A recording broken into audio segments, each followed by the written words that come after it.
All right, everybody. So today I was told by this little magical tree over here that's had a lot of dialogue with me in my time here in the Asheville, North Carolina area over the last few months. And it was like, be like the creek that's running below me, just flow. So I'm kind of coming out. Not a lot of forethought into what I'm going to share, but it is going to be about what we call Tantra, right? Because everything that I communicate really is about that. I also want to make sure that you understand that Tantra, if you broke it down into human categorization, thousands of years ago when it came through, kind of had a two-way street, maybe a diverging path. And the one was Tantra, which is really more about the self, really activating these energies within yourself. And the other, which is sharing it more with other people, was Kaula, Kaula.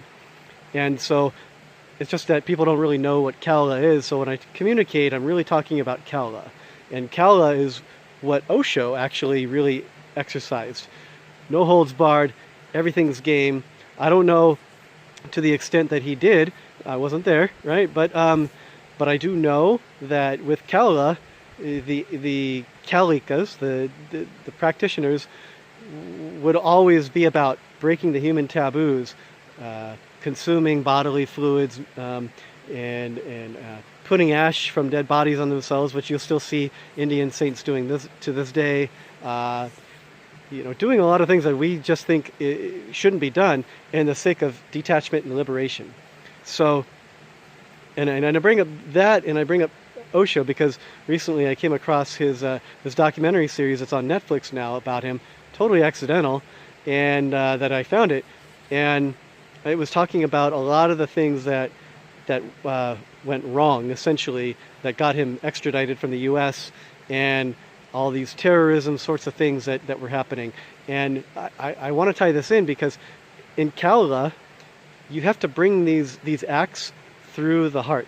Now, Kaula, Tantra all existed before Christ. So there was no such thing as Christ or Christ consciousness or anything when this all started to come into play in recognition. But they still knew that you had to bring these lower chakra things, sex and basic needs, things that challenge us in the lower chakras, fears. You have to bring them up through the heart. And you have to bring them up through the heart, and then you have to push them up further up through the crown when we're talking chakras. But really, it's kind of the perfect way to talk about it, because you're bringing these lower fears through the body up into the crown, which actually is your sort of center for bringing in cosmic information and your connection to the divine, to the true divine, the full range of extrasensory experiences comes through that. And so Kaula knew this, and Kaula also knew that you had to have people who were already operating within that consciousness help others go through this purification process. They had their Sanskrit words for it. And then you collectively bring in people, and then when you get to these orgiastic sort of experiences where you're sharing this with other people, you have space holders. And not only that, but you're not bringing somebody in directly into that. They go through the same purification processes. And then we reach this similar state as much as we can. If we're talking about Osho, like you would think, in theory, trying to get as many people as possible as close as possible to where he is in his consciousness, and then you can have this group setting, and then you can all equally activate each other and really, really bring things to a brand new level. And when you bring things to a brand new level, that resets everything for miles around you. And so it's not very easy to do, and that's why it's so important to have real masters hold the space and the knowledge. And you can't do that if you're not truly in self-love, if you think there's stuff going on in the world that isn't right, if you don't accept the politicians and you don't accept religions. Osho didn't accept these things.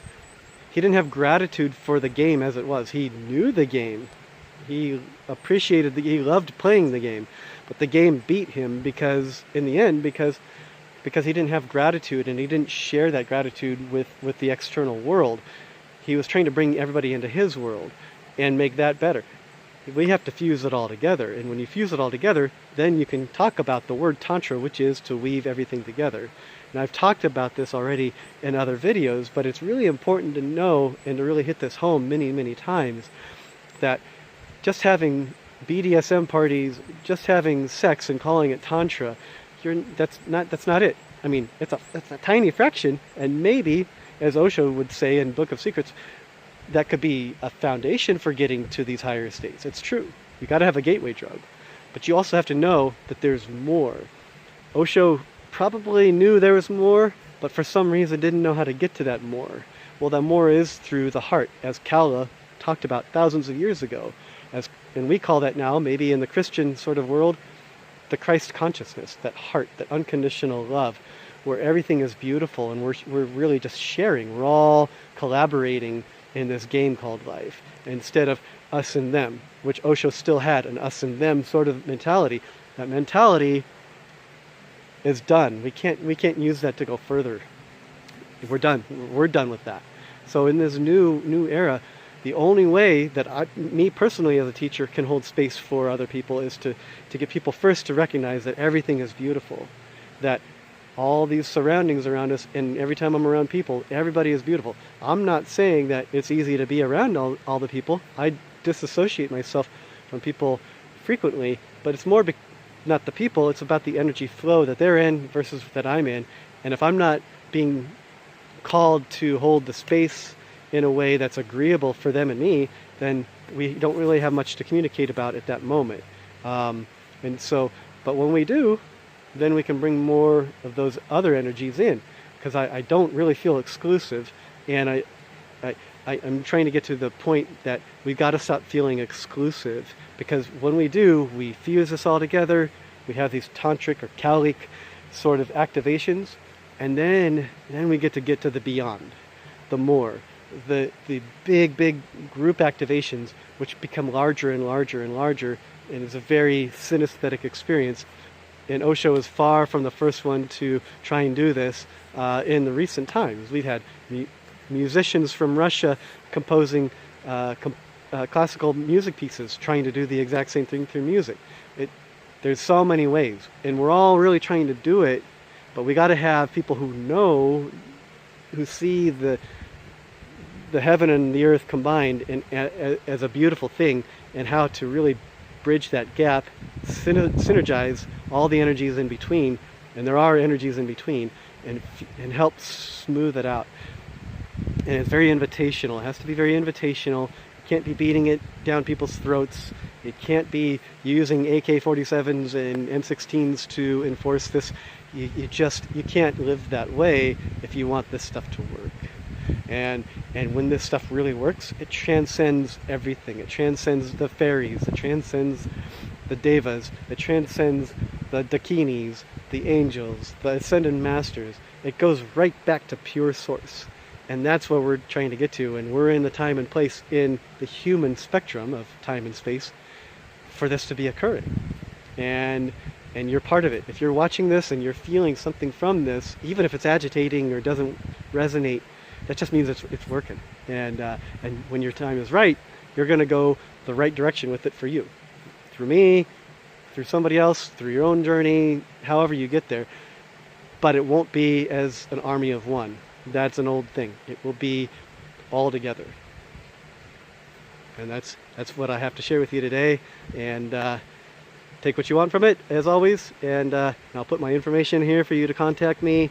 I know what I'm doing. I'm happy to always share it, and more is to come. Namaste.